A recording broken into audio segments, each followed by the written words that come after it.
بسم الله الرحمن الرحيم الحمد لله والصلاة والسلام على رسول الله وعلى آله وصحبه أجمعين أما بعد السلام عليكم ورحمة الله تعالى وبركاته.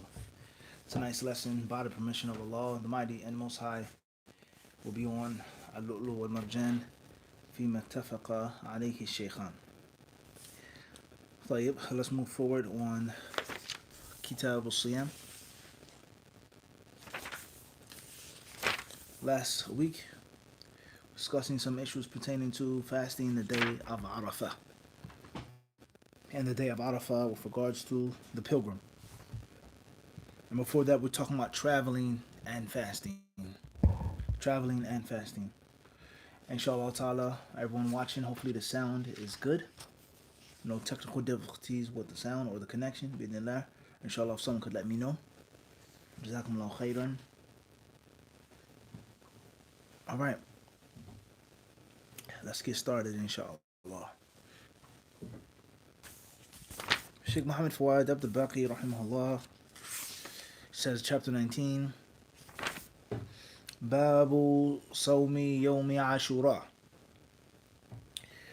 حديث عائشة رضي الله عنها أن قريشا كانت تصوم يوم عاشوراء في الجاهلية ثم أمر رسول الله صلى الله عليه وسلم بصيامه حتى فرض رمضان وقال رسول الله صلى الله عليه وسلم من شاء فليصمه ومن شاء أفطر.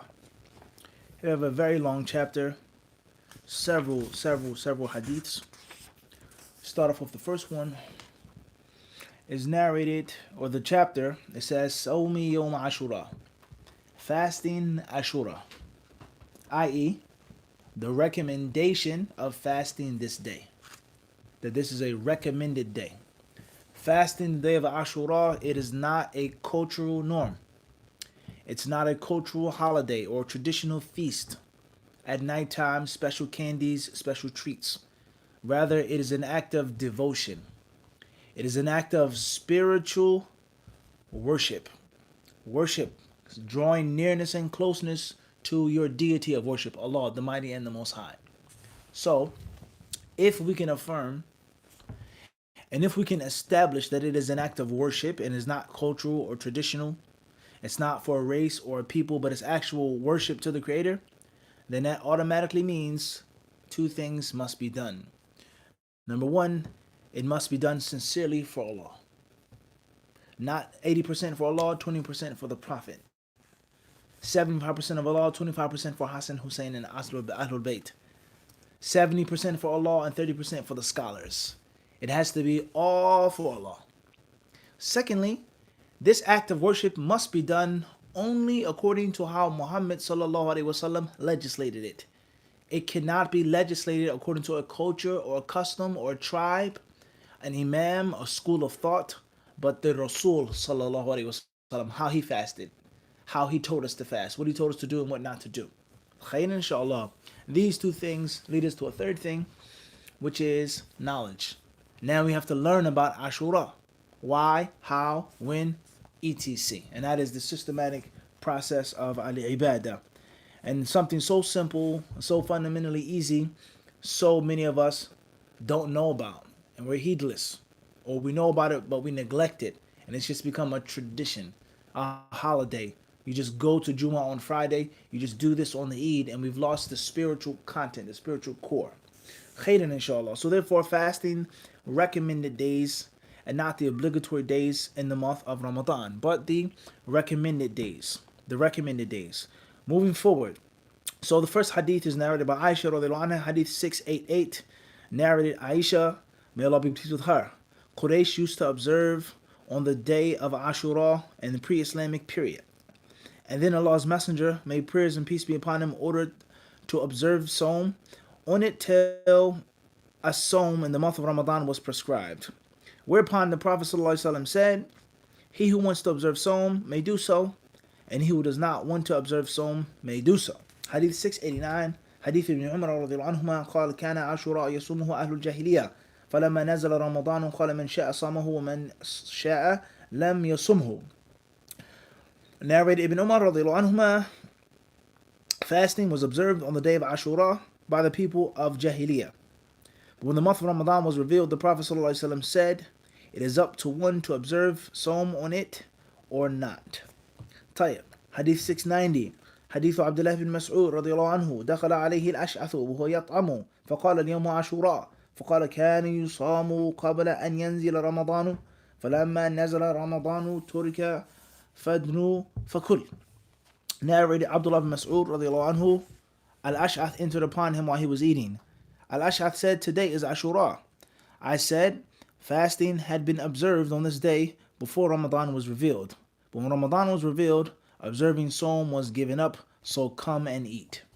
Hadith 691, Hadith Muawiyah bin Abi Sufyan رضي الله عنهما عن حميد بن عبد الرحمن أنه سمع معاوية بن أبي سفيان رضي الله عنهما يوم عاشوراء عام حج على المنبر يقول يا أهل المدينة أين علماؤكم؟ سمعت رسول الله صلى الله عليه وسلم يقول هذا يوم عاشوراء ولم يكتب عليكم صيامه وأنا صائم فمن شاء فليصم ومن شاء فليفطر. 691 is narrated by Humayd bin Abdurrahman. He said that I heard Muawiyah radiallahu anhu on the day of Ashura during the year he performed Hajj, saying on the pulpit, O people of Medina, where are your religious scholars? I hear Allah's Messenger sallallahu alaihi wasallam saying, or I heard the Messenger of Allah sallallahu alaihi wasallam saying, this is the day of Ashura. Allah has not enjoined observing Sawm on this day, but I am observing Sawm. You have the choice either to observe Sawm or not. Hadith 692, Hadith ibn Abbas رضي الله عنهما قال قدم النبي صلى الله عليه وسلم المدينة فرأى اليهود تصوم يوم عاشوراء فقال ما هذا؟ قالوا هذا يوم صالح هذا يوم نجى الله بني إسرائيل من عدوهم فصامه موسى قال فأنا أحق بموسى منكم فصامه وأمر بصيامه. 692 is narrated by Ibn Abbas رضي الله عنه. The Prophet ﷺ came to Medina and saw the Jews observing fasting on the day of Ashura. He asked them about that. They replied, this is a good day, the day on which Allah rescued Bani Israel from their enemy. So Moses observed fasting on this day. The Prophet ﷺ said, so the Prophet ﷺ observed the fast on that day and ordered the Muslims to observe fasting on that day. Hadith 693, Hadith Abi Musa رضي الله عنه قال كان يوم عاشوراء تعده اليهود عيدا قال النبي صلى الله عليه وسلم فصوموه أنتم. Narrated Abu Musa رضي الله عنه, the day of Ashura was considered an Eid by the Jews. So the Prophet ﷺ ordered, I recommend you to observe fasting on this day. Hadith 694, Hadith ibn Abbas رضي الله عنهما قال ما رأيت النبي صلى الله عليه وسلم يتحرى صيام يوم فضله على غيره إلا هذا اليوم يوم عاشوراء وهذا الشهر يعني شهر رمضان. طيب. It says, narrated Ibn Abbas, Hadith 694, I never saw the Prophet ﷺ seeking to observe the fast on a day more preferable than this day, the day of Ashura, or this month, i.e. the month of Ramadan. So all of these hadiths here, from 695 on up, or F1 688 to 694 on up, they all show one main lesson, and that lesson is the recommendation of fasting Yom Ashura in general. In general, the hadith show us that Yom Ashura should be fasted, it should not be neglected, and it should not be abandoned. Khairan inshallah ta'ala. Nawawi rahimahullah, he says regarding this chapter in Sahih Muslim, he says اتفق العلماء على أن صوم يوم عاشوراء اليوم سنة ليس بواجب واختلفوا في حكمه في أول الإسلام حين شرع صومه قبل صوم رمضان. He says, as far as today, in the time of Nawawi, the 7th century of the Hijrah, he says the scholars agree, they unanimously agree that it is only recommended today. Meaning there was a time in which the scholars of Islam differed on whether Ashura was mandatory or not. There was a time in which they differed on was it mandatory with regards to before Ramadan was sent down. Now, our golden principle, from one thing we learn myriad things, or another translation it states from one thing we learn 10,000 things. How do we know the fiqh of Ashura and what the ulama of Islam say before Ramadan was legislated if we don't know when Ramadan was legislated? What year was Ramadan legislated? What year? Before the Hijrah, after the Hijrah, the 3rd year, the 4th year, the 2nd year, what battle pertained to the month of Ramadan, etc. So one piece of seerah leads to a piece of tafsir that leads to a piece of fiqh that leads to history, and it's a circle. So you have to be well-rounded. You have to learn and study the seerah, history, tafsir, fiqh, hadith, all together. Inshallah ta'ala. Moving forward, he says that the scholars agree that after Ramadan was mandated, is only recommended to do. As far as before Ramadan was obligatory, before it was mandatory, then they differ on that. فقال أبو حنيفة كان واجبا واختلف أصحاب الشافعي فيه على وجهين مشهورين أشهرهما عندهم أنه لم يزل سنة من حين شرع ولم يكن واجبا قط في هذه الأمة ولكنه كان متأكد الاستحباب فلما نزل صوم رمضان صار مستحب دون ذلك الاستحباب. He then says, as far as Abu Hanifa rahimahullah, he held the view, it was his opinion that fasting Ashura before Ramadan was mandatory was also mandatory. Before Allah sent down those verses mandating the fasting of the month of Ramadan, Abu Hanifa said that Ashura was obligatory. It had to be fasted. And of course, after those verses were sent down, after the Prophet ﷺ made those verdicts, those edicts, etc., we know it was abrogated and it was no longer obligatory. So we're talking about before Ramadan was wajib, before it was fard. Abu Hanifa was of the view that fasting Ashura was a must. You had to do it. So that's opinion number one. As far as the second opinion, then he talks about, he speaks on the followers of the Shafi'i school. He says they have two main directions in which they go, a fork in the road. They don't agree. And this, brothers and sisters, is another clean example of how just because you study a madhab, it does not mean that is going to eradicate khilaf, that is going to do away with difference of opinion. And just because you study a madhab, that everything is going to be peachy and rosy and simple and easy and plain. That is either a lie propagated by some bigots, or that's going to be something that people have been it's been taken away from them. They don't even realize it themselves. They're in over their heads. They think that things are simple, plain, and easy, and the studying of a madhab is just a lovely fantasizing utopia. And comparative fiqh is so confusing. Fiqh sunnah is so confusing. If you're a Zahiri, you'll never understand fiqh. You'll never be able to get the fiqh. You can't give a fatwa outside of the four madhabs because there's so many different views and opinions and hadiths. And a madhab will lead you and it will guide you and it will structure you. They sell this lie to people, whether they realize it or not. But when we actually read the books, open up the books, we see that within one madhab, there's also a great deal of differing. And one madhab, there's a great deal of fighting and arguing, and you always have to use your brain, and you always have to study, and you always have to have principles upon which you walk, principles which you stick to determine what's correct, what's most correct, what's the safest view, so on and so forth. And it's never ever just some type of utopia. And many of the Salaf, they would talk about this. They would say, "Man lam ya'rif ikhtilaf al-fuqaha'i, falam yashum ra'ihat al-fiqh." It says, he who doesn't know the differences of the people, the different schools, the different views, his nose has not encountered the aroma of fiqh. His nose, he has not smelt fiqh. He doesn't have no business in fiqh if he doesn't know that there is ikhtilaf. So there's always going to be ikhtilaf. There's always going to be different views and opinions. You always have to use your brain. You always have to have intelligence, whether you study a madhab or not.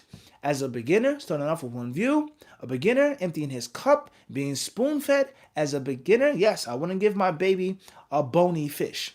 I wouldn't give my 2-year-old son a bony fish, a whole fish. Of course, I would give him a fillet of fish. Of course, I would give the young, small toddler mushy fish. Of course.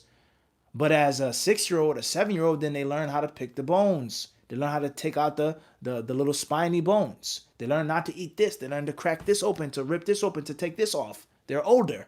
And that is the concept of studying. That's the concept of studying. So note what he says, as far as the Shafi'i school, then they have two main views, two main directions here. And we know as a faida for the طلبة العلم, هناك فرق بين قول وفرق بين رواية وفرق بين وجه. 3 أشياء انتبهوا لأنفسكم. هناك قول يعني للإمام، وهناك رواية عن الإمام، وهناك وجه في مذهب الإمام. أما القول عن الإمام فهو ما قد ثبت نقله عنه، ما قد ثبت نقله عن الإمام، قد ثبت بالسند الصحيح أن أبا حنيفة رحمه الله قال كذا، وأن الشافعي رحمه الله تعالى ذهب إلى كذا ورأى كذا وأفتى بكذا، وأن الإمام أحمد رحمه الله تعالى فعلا قد قال كذا. هذا يسمى عند اصطلاح الفقهاء والمذهبيين، هذا يسمى القول. هذا قول ما ثبت عن الإمام، سواء ترجح لدى أصحابه وتلاميذه، سواء تراجع عنه، سواء إلى آخره. طيب، ثم عندنا شيء يسمى بالرواية. الرواية عن الإمام ما قد نقل عنه وجاء عنه وأضيف إليه بغض النظر عن ثبوته أم لا. هل ثبت، هل صح عن الإمام، لكنه رواية، وهو رواية عن أحمد. من الأصحاب من يرجحها، من الأصحاب من يرفضها ويردها ويقول أن من نقل عن الإمام قد أخطأ في النقل عليه. هذا يسمى بالرواية، رواية عن الإمام. وطبعا الرواية دون القول، الرواية دون القول. أما الشيء الثالث والأخير فهو الوجه، وهو ما فرعه أصحابه وتلاميذه على أصول الإمام. الإمام له أصول، له ضوابط في الاختيار، في الرأي، في الذهاب إلى هذا القول وترجيح هذا الرأي. فالتلاميذ والأصحاب يأتون ينظرون ويدرسون أصول الإمام ويدققون النظر في تلكم الأصول والضوابط، ثم يتكلمون عن المسائل التي لم يتكلم فيها أو عنها الإمام نفسه هو. فهذا يسمى وجه عند المذهب، وهذا ليس قول الإمام وليس رواية عنه، وإنما هو وجه. يعني أن الشافعية أو الحنفية أو الحنابلة أو المالكية أو الظاهرية أو الزيدية أو إلى آخره هم فرعوا حكما ورأيا ومذهبا على قول الإمام، على قول الإمام، بل عفوا على أصول الإمام، ليس على قوله، على أصول الإمام. وهذا يدلك ويفيدك أن كل ما في مذهب فلاني ومذهب علاني ليس هو كلام الإمام دائما وأبدا كما يزعمون أنك تقلدون من قد مات وشهد له الأمة وكذا وكذا، بل هناك عدة أشخاص يكونون هذا المذهب. فانتبهوا، انتبهوا لأنفسكم. Moving forward, he says the two main directions in the Shafi'i madhab, not statements of Shafi'i, but of the Shafi'i disciples. The first is, and the most famous of them, is that it was always recommended. And Ashura was never, ever obligatory, period. Before Ramadan was mandatory, and after Ramadan was mandatory. However, they say that it used to be extremely recommended before Ramadan was sent down. Extremely recommended. Borderline wajib. As far as once Allah sent down the revelation concerning the month of Ramadan, it lost its extreme recommendation and it remained as mustahab. Plainly recommended. Plainly recommended. Moving forward. والثاني كان واجبا كقول أبي حنيفة. And the second direction of the Shafi'i view, not Imam Shafi'i, but of the school, is that it was obligatory, like like Abu Hanifa said. Moving forward. وتظهر فائدة الخلاف في اشتراط نية الصوم الواجب من الليل. فأبو حنيفة لا يشترطها ويقول كان الناس مفطرين أول يوم عاشوراء ثم يؤمرون بصيامه بنية من النهار ولم يؤمروا بقضائه بعد صوم. وأصحاب الشافعي يقولون كان مستحبا فصح بنية من النهار. وتمسك أبو حنيفة بقوله أمر بصيامه والأمر للوجوب، وبقوله فلما فرض رمضان قال من شاء صامه ومن شاء تركه. واحتج الشافعية بقول هذا يوم عاشوراء ولم يكتب الله عليكم صيامه، والمشهور في اللغة أنا عاشوراء تاسعاء ممدودان وحكي قصرهما. Now, what is the difference, or what's the benefit behind the scholars differing on this issue? What's the big deal? So what? It used to be obligatory before Ramadan or not? What's the fa'idah here? And very important for students of knowledge, those who study comparative fiqh, is to understand that there is a thamaratul khilaf. There is a fruit behind the differences of opinion. Sometimes the difference of opinion, it makes no difference. He calls it a term and he calls it a term. He says you can do it like this. Oftentimes there is a difference in which this imam is saying that the one who does this is sinful and the one who does it lost of a reward. And it's a night and day difference. A night and day difference. One imam, one madhab says if you don't recite this in the salat, the prayer is invalid. And the other one says if you don't recite this in the salat, the prayer is valid but is less in reward, or you've missed out on something. So there is a thamara of khilaf. Oftentimes people, they fight and they argue. In actuality, there's no difference. or there's no fruit out of it. Like, okay, what's the big deal? You call it tomato, I call it tomato. And oftentimes, no. You're saying that tomato is a fruit, and I'm saying that it's a vegetable. What's the big deal? We all know we put tomatoes up. It's a big difference. And that's because this person clearly told the store manager that I'm allergic to fruits. I'm allergic to fruits in a restaurant. I'm allergic to fruits. Bring me something that has no fruits upon it. Any fruit, I'm allergic to. And the waitress or the waiter, the server, they brought him a plate of salad. The person, he ate the salad. He had tomatoes in the salad, and his face started popping up. He started choking, and he passed out. He got really sick. So the lawyer is now going to discuss. Did my client not tell you that he could not eat any fruits? The defense, they're going to say, of course they told us that. And we only brought him salad with tomatoes. A tomato is a vegetable, Your Honor. The lawyer is going to say, well, actually, according to the definition, the technicalities, a tomato is a fruit and it's not a vegetable. So therefore, they're going to win the case. So therefore, there's a difference in us differing and fighting on is a tomato a fruit or a vegetable. Everyone understand this? So when you study in fiqh, sometimes there is a thamaratul khilaf. There's a fruit behind the difference, and it makes a world of a difference in the ruling or the sin or the kafara. It's you're married to this woman, you're not married to her, is your child or not. There's a difference here. With regards to wali, is a wali obligatory or is it recommended? Is a wali a condition of marriage or only obligatory in marriage? There's a difference now. I had a baby by this woman. We didn't have a wali when we got married. She's Hanafi. She came from Turkey. I'm Shafi'i. I come from Egypt, as an example. Later on, obviously, we know many scholars in Egypt used to be Hanafis too. But I come from Egypt. So my madhab says we have to have a wali, and she came from Turkey, saying so on and so forth. So there's a difference here.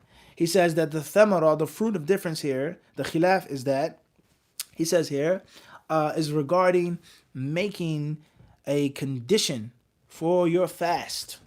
The niyyah, making your intention for fasting at nighttime and not in the daytime. Can I make my intention for Ramadan? Do I have to make it at night? Or can I make it in the daytime? I woke up, I didn't eat, I didn't drink, I prayed, the sun is up. Now I make my niyyah. Or any other type of fasting which is obligatory. Or does it have to be done at night? So Abu Hanifa rahimahullah ta'ala, he says, you do not have to make your intention for the obligatory fast at night. And that's because why? The people, they were eating and drinking when, he says, awwala yawm ashura. And the beginning of the day of Ashura, they were doing what? They were eating and drinking. And then the Prophet ﷺ told them to finish the fast. So if Ashura was obligatory, if it was an obligatory fast before Ramadan, the Prophet did what? He allowed them to eat and drink and then continue fasting without what? Without making up the day. He did not tell them that you have to make up the day because they ate and they drank. I.e., they did not have the intention of fasting Ashura when? At nighttime. But they only made the niyyah when? During the day. So Abu Hanifa's view, it makes a difference with regards to the Shafi'i view. That you don't have to make your intention for a mandatory fast at night, but it can be done, what? Later on. No, he then says here, so they were not commanded to make up that day after they fasted it. And the Shafi'i disciples, they say that it was recommended, and because the Ashura was recommended, they did not have to make the intention for Ashura when? At night. Rather, it was permissible to make the intention for it during the day. So there's a difference now. It's Thursday. I do not have intention to fast on Thursday. It's Wednesday night. All right? I don't plan any suhoor. I didn't make my alarm clock to get up any earlier than I normally get up. Whether I'm praying the night prayer or I don't choose to pray the night prayer, I'm just getting up just to make fajr. Right? So, 5:02, fajr comes in. All right? I brush my teeth, I make my salah, I start reading Quran or whatever, I go back to sleep, whatever. I don't eat and I don't drink and I don't have intercourse with my wife. Now I wake back up, I took a couple hours of sleep, it's 8:30 a.m. or 9 a.m. Oh, my stomach is upset, I'm really not hungry. So I lay back down, I get up 20 minutes later, I'm walking around with my robe, my pajamas, and my slippers on, and I go to the refrigerator and I say, Zoja, wife, where's the food at? I'm hungry. My stomach feels better. She says, oh, I didn't go to the market yet. We don't have anything. No eggs, no pancakes, no waffles, no juice, no honey, no nothing. Then I go into the cabinet. There's nothing there. So, oh man, there's nothing to eat in this place. And I just sit down. Let me start reading my newspaper, my morning newspaper. Now it's 10 a.m. It's 11 a.m. It's 12 a.m. I still didn't eat no food yet. And then I say, you know what? I'm hungry. I might as well fast today. Bismillah, let me fast. So Dhuhr hasn't come in yet. Dhuhr didn't come in yet. The sun is not at its zenith yet. Can I fast on that Thursday? Even though I did not make it my intention until late in the day. But I didn't eat anything. I didn't drink anything. And I never had intercourse with my wife. Or my fasting must be done at nighttime. So the Shafi'i scholars, they say that Ashura was only recommended before Ramadan was obligatory. And due to the fact that it was recommended then, a person is allowed to make a recommended fast without the specific intention at nighttime, as long as you don't eat or drink or have sexual intercourse. As far as if you ate something or you drank something or you had intercourse, then of course you can't fast that day. You can't fast that day. But you didn't eat anything based off of the scenario that I gave you, the example that I gave you.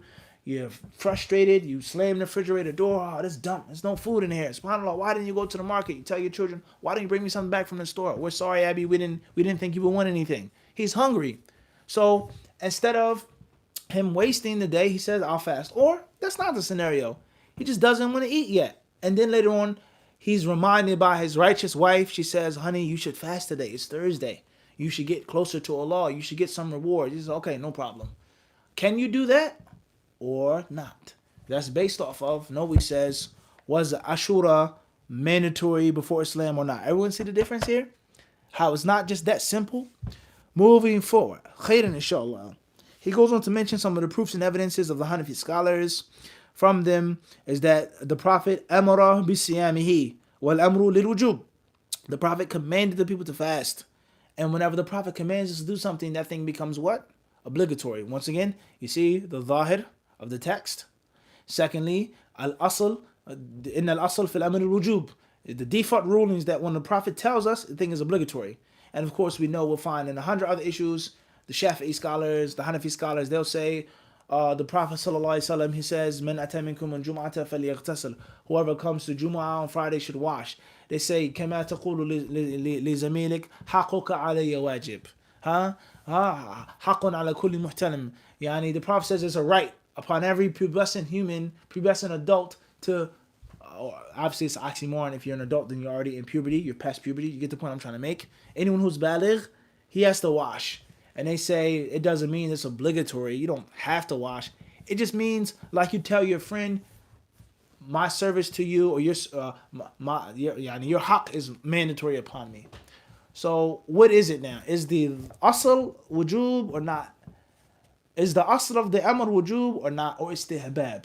Here he mentions that the Hanafis are saying that it's lil wujub. Moving forward. Also the Prophet ﷺ, he says, Man sha'a samahu ila akhiri. He mentions their proofs and evidences for that. Moving forward.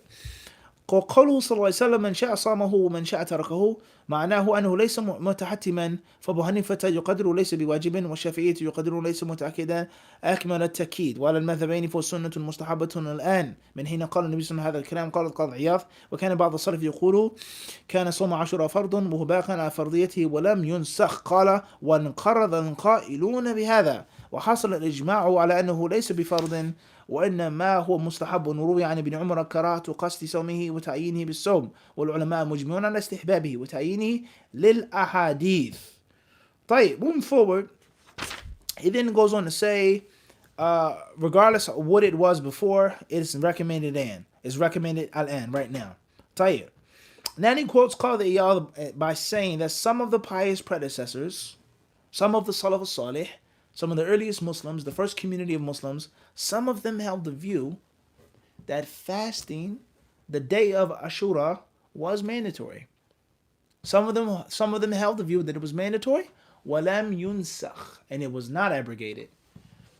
Some of the Salaf, they said that it remains obligatory. In other words, they had the same view as Abu Hanifa, or in a more correct statement, Abu Hanifa had the same view as them. All right, they held the view that it was obligatory. Abu Hanifa obviously holds the view that it was canceled, it was abrogated, it's no longer mandatory. But Qadi Iyad, he says that some of the pious predecessors held the view that it remained to be obligatory. Very interesting. He then says that Qadi Iyad says, وَانْقَرَضَ الْقَائِلُونَ بِهَذَا. And as far as those scholars who hold that view, those pious predecessors, he says they're extinct. They're no longer in existence. They've died off. They're gone. No scholar has that view anymore. وَحَصَلَ الْإِجْمَاعِ. And he says, and now there is consensus that it is recommended. And that's the issue of usul al-fiqh with regards to consensus. Can consensus come after khilaf? Can there be khilaf after consensus? Can the ijma' be re-evaluated? So on and so forth. Moving forward. He says here, Wurubiya is also narrated that Ibn Umar radiallahu anhuma, he used to avoid fasting the day of Ashura. He wasn't fond of fasting on that day. He disliked it. And this goes to show us once more is that an isolated view and an isolated opinion of one companion, an isolated view of one tabi is not the dalil. That's not the proof and the evidence if it goes against the clear text. All right, those problematic issues that we've explained countless times. And then he says, and the scholars unanimously agree that it's recommended that you should search for it and look for it because of the hadiths, i.e., the proof is in the statement of the Prophet and not in the action of Ibn Umar, or the view of Ibn Umar, with all due respect to Ibn Umar radiyallahu ta'ala anhuma wa ardahuma. طيب. وأما قول ابن مسعود كنا نصومه ثم ترك فمعناه أنه لم يبقى كما كان من الواجب وتأكد الندب. Then he goes on to talk about the statement of Ibn Mas'ud, we used to fast that day, then it was left alone. It means that it isn't as it used to be. Tight. Moving forward. I don't want to get stuck on that. طيب. خير إن شاء الله. The statement of Muawiyah, أين علماؤكم? Where are your scholars? إلى آخره. فظاهره أنه سمع من يجبه أو يحرمه أو يكرهه فأراد إعلامه أنه ليس واجب. طيب. We have many fawaid here from these ahadith that we'll take briefly before we move on to the next chapter, inshallah. When exactly is Ashura? First and foremost, first benefit we take from this chapter is just because pagans do something, or Jews do something, of course, Christians do something, just because they do it, it doesn't mean that we cannot do it. Just because. As far as that which is specific to them, that which they're known by or with, as far as that which the Prophet clearly did differently, that's a different story. But the sheer fact that the kuffar do a thing does not mean that it's bad and it is negative. The sheer fact, just because. And of course, many scholars, they'll say today, this thing has come from the West, it came from the West, it came from the West, it came from the West. Okay, and just because something comes from the West, it doesn't mean that it's good or bad. It doesn't mean that it's haram and it's satanic just because it came from the West. It's haram, it's satanic because it comes from the kuffar of the West. Because it comes from those who practice debauchery, those who do this, those who have no deen. It includes disrespecting Allah. It includes violation of this hadith. Now we say that. The general principles of Islam go against it, and on top of that, it comes from the enemies of Islam from the West, so on and so on and so on and so on and so forth. But the sheer fact that something is from the West doesn't prove anything.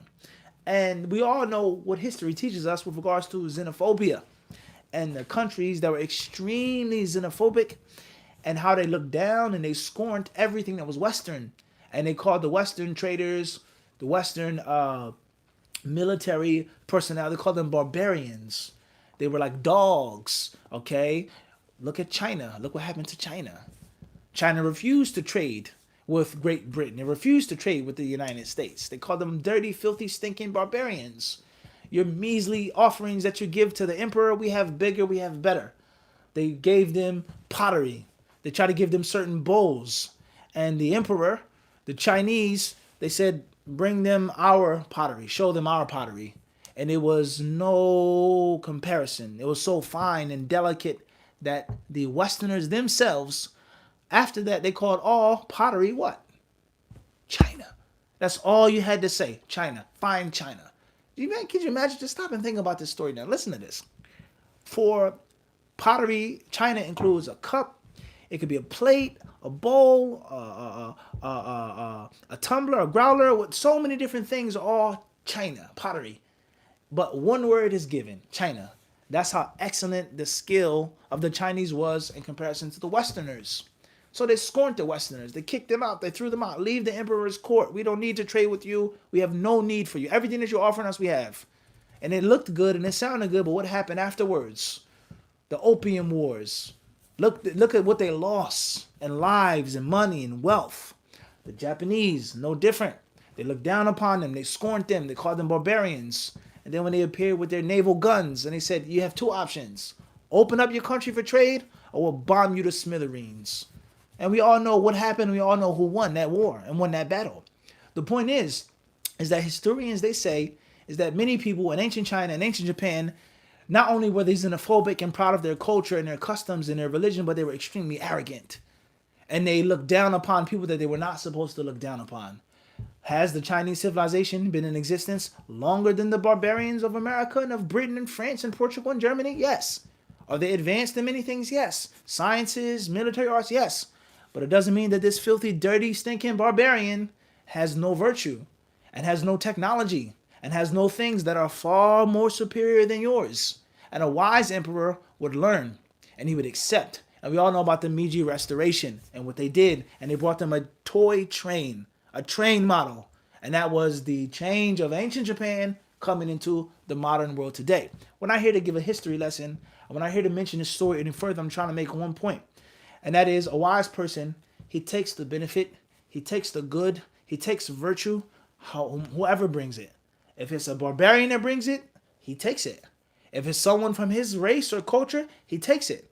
And also if it's something which is negative and bad, it's something which is outdated from his own culture, he is to discard it. Even though my grandfather did it, even though my ancestors have been doing it for 500 years, it's bid'ah. It's no hadith to support it. It's a cultural practice. It's oppressive to women to keep doing this. But you shame your people, okay? Keep shaming women and honoring dead people? Or honor dead people, which one do you choose? Which aql would you use? The kuffar say this, that you do this for women, okay? Everything the kuffar say is bad and wrong? Were the Sahaba radiallahu anhum at one point not kuffar? Were there not many practices of the kuffar of Mecca, Medina, that were brought into Islam and acknowledged and recognized?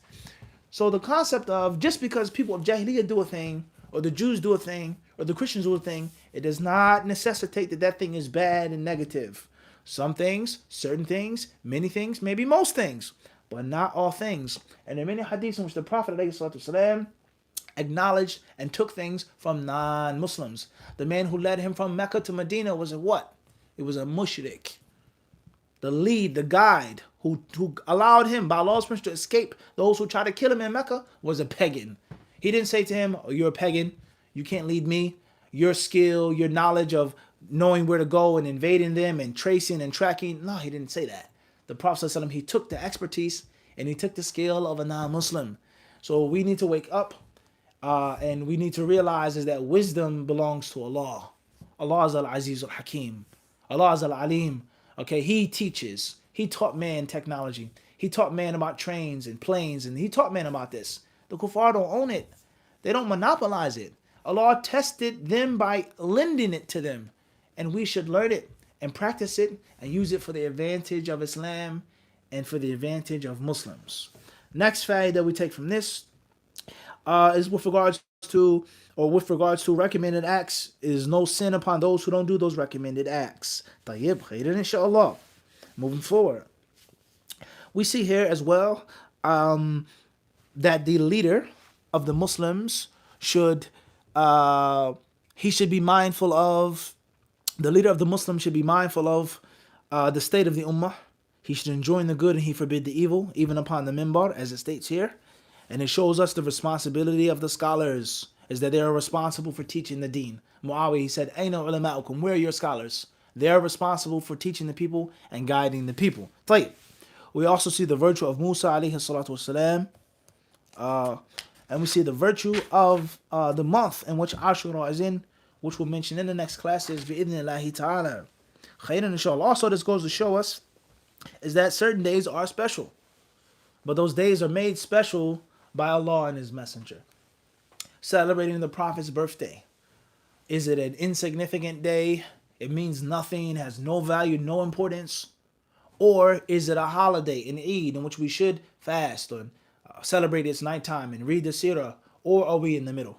The Prophet ﷺ, the day in which he was born, the day in which he became a messenger, the day in which light was given to this universe, so on and so forth. So balance. But the special days are only made special by Allah and His Messenger. And the Prophet ﷺ, he did not lack eloquence. He did not lack good intention and sincerity. He did not lack the skills and the abilities to tell the companions, celebrate my birthday. Celebrate the day in which I was born. He never said that. Did he say Monday was the day in which I was born, the day in which the revelation was given to me? No doubt about that. But did he say, ihtafilu, celebrate it? He didn't say that. Abu Bakr radiallahu anhu didn't do it. Umar didn't do it. Uthman didn't do it. Ali didn't do it. And they were the closest to the companion, to the Prophet. They loved him more than any of us can possibly love the Prophet because they were with him. So the concept of celebrating the Prophet's birthday just because it's a special day versus those who negate it, says there's no special day. It is of no importance and is of no value. And the same applies to your birthday. It's permissible to celebrate a birthday in Islam. This is the day I'm 26, I'm 27, I'm getting older, neglecting it or celebrating it. Definitely food for thought. Allah subhanahu wa ta'ala surely knows best. We'll stop here tonight.